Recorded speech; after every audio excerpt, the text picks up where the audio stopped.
आज की क्लास में हम पढ़ेंगे हैड टू का यूज। आपको पता है हैड टू का यूज हम पास्ट की मजबूरी के लिए करते हैं। जब हम बात करेंगे पास्ट के कंपल्शन के बारे में तो वहां पे हम हैड टू का यूज करेंगे। देखो जो भी काम आपको पास्ट में करना पड़ा था उसी के लिए हम क्या यूज करेंगे, हैड टू।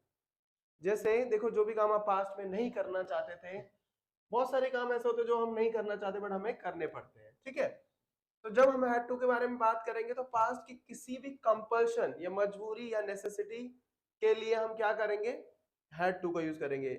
यानी सिंपल वर्ड में कहें तो हैड टू का प्रयोग वहां होता है जहां आप कोई काम नहीं करना चाहते हो पर वो काम आपको करना पड़ता है, या करना पड़ा या करना पड़ता था, ठीक है। करना, यहाँ पे देखो हम हैव टू के बारे में नहीं बात कर रहे हैं, यहाँ पे हैव की सेकंड फॉर्म हैड के बारे में हम बात कर रहे हैं। और हैड टू को हमेशा कहाँ यूज करेंगे, हम पास्ट में यूज करेंगे। जैसे ही had to talk to you, मतलब उसे तुमसे बात करनी थी, ठीक है। यहाँ पे मतलब ये क्या थी, उसकी मजबूरी थी। अब देखो हिंदी में ऐसा भी हो सकता है कि कहीं पे लिखा है कि भाई उसे ये काम, ये उसे तुमसे बात करनी थी। इसका मतलब ये क्या था, उसकी मजबूरी थी। मुझे 10 बजे निकलना था। अब यहाँ पे ये 10 बजे निकलना उसकी क्या थी, मजबूरी थी। तो I had to leave at 10, उसे मार्केट जाना था। अब कहीं पे ऐसा लिखा उसे मार्केट जाना है, इसका मतलब पास में क्या थी, उसकी मजबूरी थी। तो क्या हो जाएगा, he had to go to the market. मुझे वहां जाना पड़ा। अब मुझे वहां जाना पड़ा तो आप क्या बोलेंगे, I had to go there. उसे बर्तन धोने पड़ते थे तो he had to wash the dishes. अब ये नहीं कि कहीं पे लिखा है कि मुझे जाना पड़ा, मुझे खाना पड़ा, तो वहीं पे हैड टू आएगा, ऐसा नहीं है बिल्कुल भी। देखो सेंटेंस के लास्ट में क्या हो सकता है, नाने नहीं भी हो सकता है भाई। और दूसरा क्या हो सकता है, ये काम मुझे करना पड़ता था। तो जब भी सेंटेंस के लास्ट में ये तीनों चीजें हो तो समझ लो हमने हैड टू का यूज करना है। और हैड टू हमेशा हमारी पास्ट की मजबूरियों के लिए यूज होगा। जब हम बात करेंगे, देखो जो भी काम हमें पास्ट में करना पड़ा था तो उसी के लिए क्या यूज करेंगे, हम हैड टू का यूज करेंगे। अब इसका स्ट्रक्चर क्या है, सबसे पहले हमारा सब्जेक्ट, फिर हैड टू, फिर वर्ब की फर्स्ट फॉर्म, लास्ट में ऑब्जेक्ट।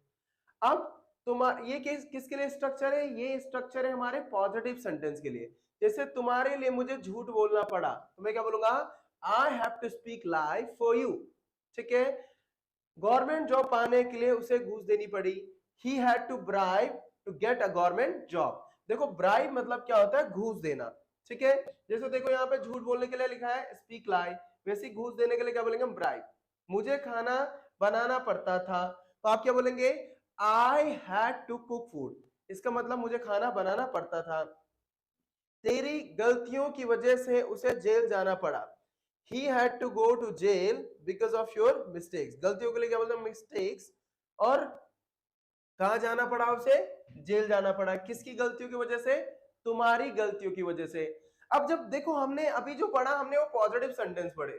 देखो पॉजिटिव सेंटेंस का स्ट्रक्चर थोड़ा डिफरेंट था। वहां पे क्या लगा रहे थे हम, हैड टू, फिर वर्ब की फर्स्ट फॉर्म, लास्ट में ऑब्जेक्ट।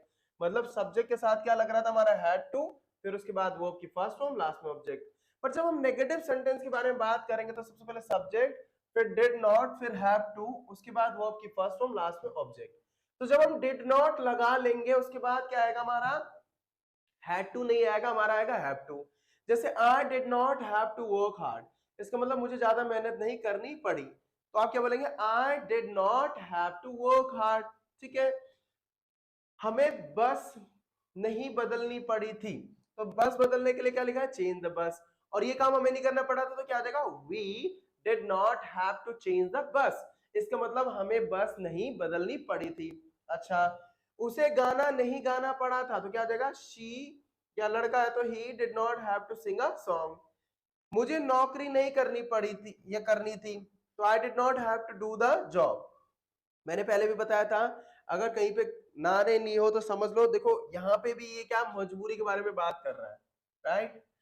अब जब हम क्वेश्चंस पूछेंगे, देखो हमें अभी तक हमने क्या पढ़ा भाई, नेगेटिव सेंटेंस का स्ट्रक्चर पढ़ा। बट जब हम क्वेश्चन पूछेंगे तो वहां पे देखो डू की सेकंड फॉर्म डिड पहले आ जाएगी, उसके बाद आएगा हमारा सब्जेक्ट, फिर देखो हैव टू, फिर वर्ब की फर्स्ट फॉर्म, लास्ट में हमारा ऑब्जेक्ट। क्या आपको उसकी बात माननी पड़ी तो क्या हो जाएगा, did you have to listen to. क्या आपको उसकी बात माननी पड़ी तो क्या हो जाएगा, did you have to listen to him, ठीक है। इसका मतलब क्या आपको उसकी बात माननी पड़ेगी। अब देखो अगर आप अपने से बड़ों की बात मान रहे हो तो वहां पे ओबे हो जाता है। जब आप किसी और की बात, जैसे मैंने आपको कुछ बोला तो आप क्या करोगे, मेरी बातों को ओबे करोगे, राइट। वही मैंने क्या कहा कि क्या आपको डांस करना था, तो आप बोल सकते हैं did you have to dance. अच्छा, क्या उसे भूखा सोना पड़ता था, तो अब क्या हो जाएगा, did he have to sleep hungry. इसका मतलब क्या उसे भूखा सोना पड़ता था। देखो भूखे के लिए क्या बोलेंगे हम, हंग्री, और सोने के लिए क्या बोलेंगे हम, स्लीप। मैंने बोला क्या तुम्हें भूखा सोना पड़ता था, तो मैं क्या बोलूंगा, did you have to sleep hungry.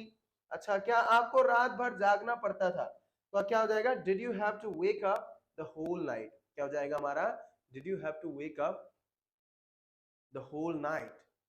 तो आज की क्लास में हमने क्या पढ़ा, हैड टू से रिलेटेड कुछ सेंटेंसेस पढ़े।